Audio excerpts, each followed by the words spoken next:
I was 68 years old when my own son threw me out of the home I'd built with my bare hands. The memory still burns, his cold eyes, the way he crossed his arms and said, "Mom, you can't stay here anymore, we need the space." Space, as if I were a piece of furniture he could shove into storage. I stood in the living room, I'd decorated with photos of him as a boy, my heart pounding, wondering if this was really happening. Had I raised a stranger, betrayed by the one person I'd sacrificed everything for? I faced a question that haunted me. Would I let him win, or would I find a way to take back what was mine? Will I get my revenge? Subscribe to follow my journey, and share your thoughts in the comments. Have you ever been betrayed by someone you loved? Let's find out together what happens next. My name is Evelyn Carter, and I was 68 when my world shattered. I'd lived in that modest two-bedroom house in Dayton, Ohio, for 30 years. It was the home where I'd raised my son, Michael, after his father left us when he was 5. I worked double shifts at the local hospital as a nurse, my hands raw from scrubbing floors when they cut staff, just to keep the mortgage paid and food on the table. That house wasn't just walls and a roof. It was my proof that I could survive anything, until Michael decided it wasn't mine anymore. It started when I lost my job, the hospital downsized, and at 67, I was too old to retrain for their new systems. They offered me a pitiful severance, barely enough to cover 6 months' rent. I'd been frugal my whole life, but my savings were thin. Medical bills from a knee surgery the year before had eaten most of it. Michael, now 40, married with 2 kids, had moved back to Dayton a year earlier. He'd been struggling too, laid off from his factory job, and I'd let him and his family move into my house to help them get back on their feet. I thought it was temporary. I thought we were family, but 6 months after I lost my job, Michael sat me down at the kitchen table. His wife Karen stood by the sink, avoiding my eyes. "Mom," he said, "we're grateful, but we need to think about the kids. This house is too small for all of us. You can find a place, right? Maybe one of those senior apartments." His voice was calm, like he was discussing the weather. I felt the air leave my lungs. "Michael," I said, "this is my home. I paid for it. You're living here because I let you in." He sighed like I was being unreasonable. "We'll help you pack," he said. A week later I was out. They didn't even give me time to sort through my things. My photo albums, my mother's china, the quilt I'd sewn for Michael's 10th birthday, boxed up and shoved into a storage unit I couldn't afford. I ended up in a cramped studio apartment, the kind with thin walls and a heater that rattled all night. My pension barely covered the rent, and I was eating canned soup most days. Every night I lay awake, replaying that moment at the kitchen table, the betrayal cutting deeper each time. My son had taken my home, my dignity, my history, and for what? Space. But something else grew in me alongside the pain, a spark of defiance. I'd survived worse. A cheating husband, years of scraping by, the hospital's callous dismissal. I wasn't done yet. I didn't know how, but I knew I'd find a way to reclaim what was mine. Not just the house, but my power, my pride. I started small, taking walks to clear my head, listening to the world around me. One day I passed a community center with a sign, "Free computer classes for senior." I'd never been good with technology. Michael always teased me about my flip phone, but something told me to go inside.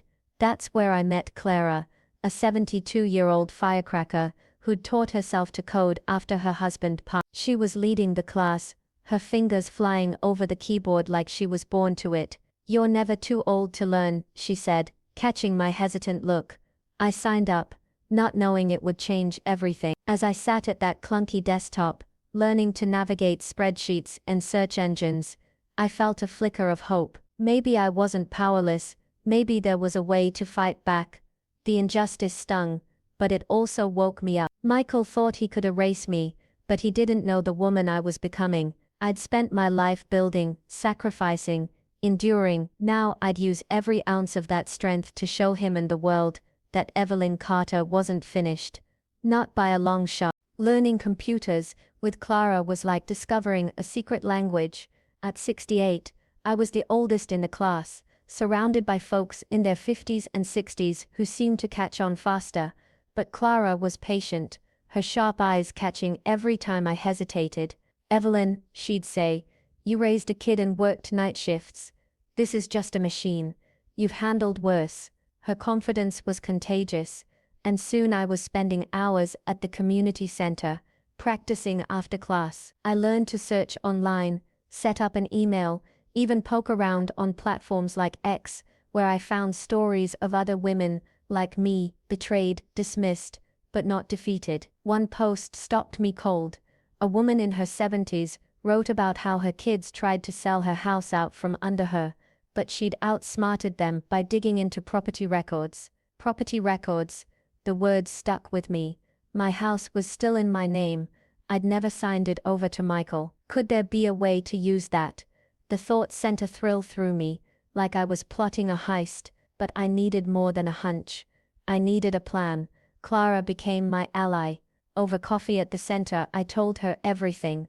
Michael's betrayal, the house, the storage unit. She listened, her lips pursed, then said, "Sounds like your son's banking on you giving up. Let's prove him wrong."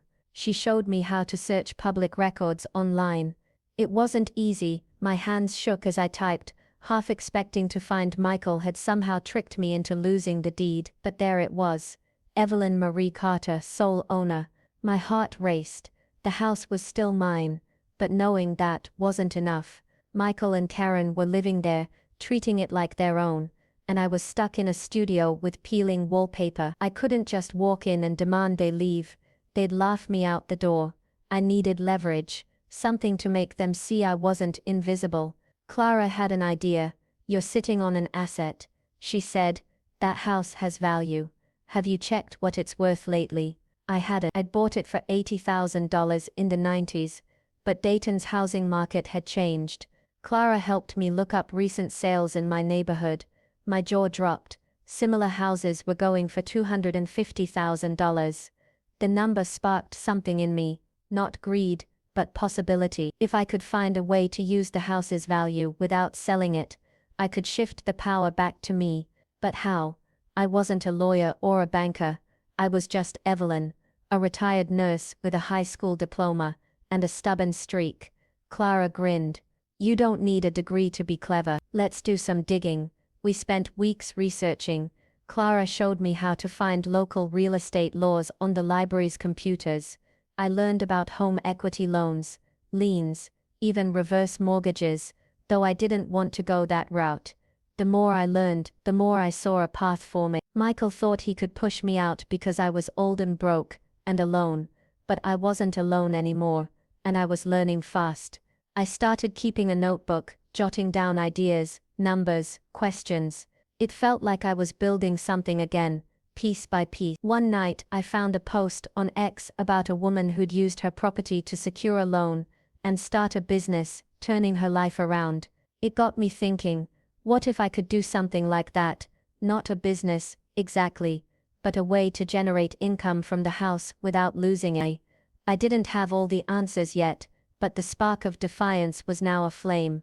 Michael had underestimated me, and that was his first mistake. By spring, I was a regular at the community center, my notebook filled with scribbles about loans, property laws, and revenge. Clara introduced me to Tom, a retired real estate agent who volunteered at the center. He was 70, with a gentle voice and a knack for explaining complicated things. When I told him about my situation, he didn't pity me, he got to work.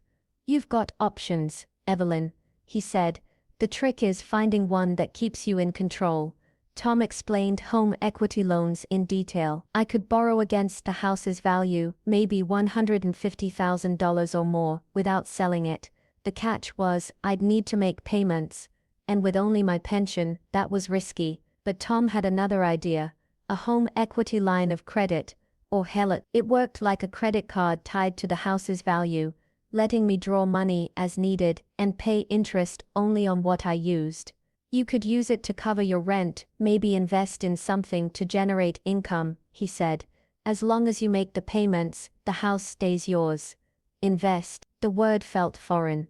I'd never had money to play with, but the idea of turning Michael's betrayal into my opportunity was intoxicating. I spent hours researching, my eyes straining at the library's computer screens. I found stories of seniors starting small businesses, bakeries, craft shops, even online stores. I wasn't ready to bake cookies for a living, but I kept digging. Then I stumbled on an article about granny pods, tiny homes built in backyards for aging parents. They were popular in places like California, but some Dayton neighborhoods allowed them too. A crazy idea hit me. My house had a big backyard. What if I used a hallock to build a granny pod, lived there myself, and rented out the main house? I'd be back on my property, earning income, and Michael would have to face me every day. The thought made me smile for the first time in months, but it was a big leap. I'd need permits, a contractor, and enough money to make it happen, and I'd need to get Michael and Karen out first. Tom helped me check zoning laws. My neighborhood allowed accessory dwelling units, but I'd need city approval. Clara suggested I talk to a lawyer to understand my rights as the homeowner. I found a legal aid clinic through the community center, and a young attorney named Sarah took my case pro bono. She confirmed I could evict Michael and Karen. They were tenants, not owners. You'd need to give them 30 days notice, she said. But be prepared, they might fight it. The thought of confronting Michael scared me. Not because I doubted my rights, but because it meant facing the boy I'd raised, the one who'd once clung to me during thunderstorms. But that boy was gone, replaced by a man who'd discarded me. I wasn't fighting for his love anymore. I was fighting for myself. Sarah drafted a formal eviction notice. My hands shook as I signed it, but I felt a surge of power. I mailed it certified, ensuring Michael couldn't ignore it. That night, I sat in my tiny apartment, imagining his face when he opened the letter. Would he call, beg, fight? I didn't know, but I was ready. The plan was risky, but it was mine. For the first time since he'd thrown me out, I felt like Evelyn Carter again. The eviction notice hit like a bomb. Michael called me the next day, his voice sharp with disbelief. "Mum, what the hell is this? You're evicting us. Where are we supposed to go?" I gripped the phone, my heart pounding, but I kept my voice steady. "Michael, it's my house. You told me to leave, now I'm telling you," he sputtered, then switched tactics, his tone softening. "Let's talk about this. You don't want to do this to the kids, do you?" The kids. He knew how to twist the knife. But I'd prepared for this. "You have 30 days, I said, and hung up. Karen showed up at my apartment 2 days later, her face tight with anger. "You're being selfish, Evelyn," she said. "We're a family. You can't just kick us out." I wanted to laugh. Selfish? After I'd given them my home, but I stayed calm, channeling Clara's fire. "Karen, I'm taking back what's mine. You can find another place, just like you told me to." She stormed off, muttering about lawyers, but Sarah had assured me my case was ironclad. The 30 days were tense. Michael left voicemails, alternating between guilt trips and threats. I didn't respond. Instead, I focused on the plan. Tom connected me with a contractor who specialized in granny pods. The estimate was $80,000 for a 400 square foot unit with a bedroom, bathroom, and kitchenette. A huluk could cover it, and renting the main house could pay the interest and my living costs. I applied for the huluk, my stomach in knots, as I waited for approval. When the bank called to say I was approved for $160,000, I nearly cried. It wasn't just money, it was power. Michael and Karen moved out on the last day, leaving the house a mess. Furniture was scratched, walls scuffed, and my photo albums were missing. The quilt I'd made for Michael was crumpled in a closet, stained with coffee. I walked through the empty rooms, my chest tight with grief and fury. But I didn't linger. I had work to do. The contractor started on the granny pod that summer. I moved back into the house temporarily, sleeping in my old bedroom while the backyard transformed. Neighbors stopped by, curious, and I told them the truth. "My son thought he could take this from me, but I'm taking it back." Some nodded, sharing their own stories of family betrayals. Others whispered about that poor old lady. I didn't care. I wasn't poor, and I wasn't just old. I was fighting. Clara helped me list the main house for rent online. We priced it at $1,800 a month, enough to cover the huluk payments and my expenses. Applications poured in, families, young couples, even a retired teacher. I chose the teacher, a woman named Linda, who reminded me of myself. Quiet, resilient, no nonsense. She signed the lease, and I felt another piece of my plan lock into place. By fall, the granny pod was done. It was small but perfect. White siding, a tiny porch, windows that let in the morning sun. I moved in with what little I had, a bed, a chair, a table. I hung new photos on the walls, ones I'd found in the storage unit, of my parents, my nursing school graduation, me holding baby Michael. They reminded me who I was before the betrayal, and who I was becoming now. Living in the granny pod felt like a homecoming. The main house was rented, the hellic payments covered, and I had enough left from my pension to buy small comforts, a new quilt, a decent coffee maker. But the real victory wasn't the money or the pot. It was the look on Michael's face when he drove by one day and saw me on my porch, sipping tea, alive and unbroken. He didn't stop, but I knew he'd heard. Dayton's a small town, and word spreads. Neighbors told me he and Karen were renting a cramped apartment across town, struggling to make ends meet. I didn't gloat. I'd been there and I knew the weight of it, but I also knew they'd made their choices. I'd given Michael everything and he'd thrown it away. Now I was building something new, not just for me, but for women like me. Clara and I started a group at the community center, teaching other seniors how to use computers, search records, and protect their assets.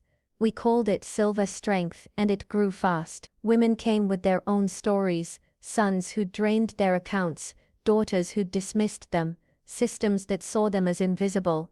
We listened, taught, empowered. One woman, inspired by my story, reclaimed her home from a predatory landlord.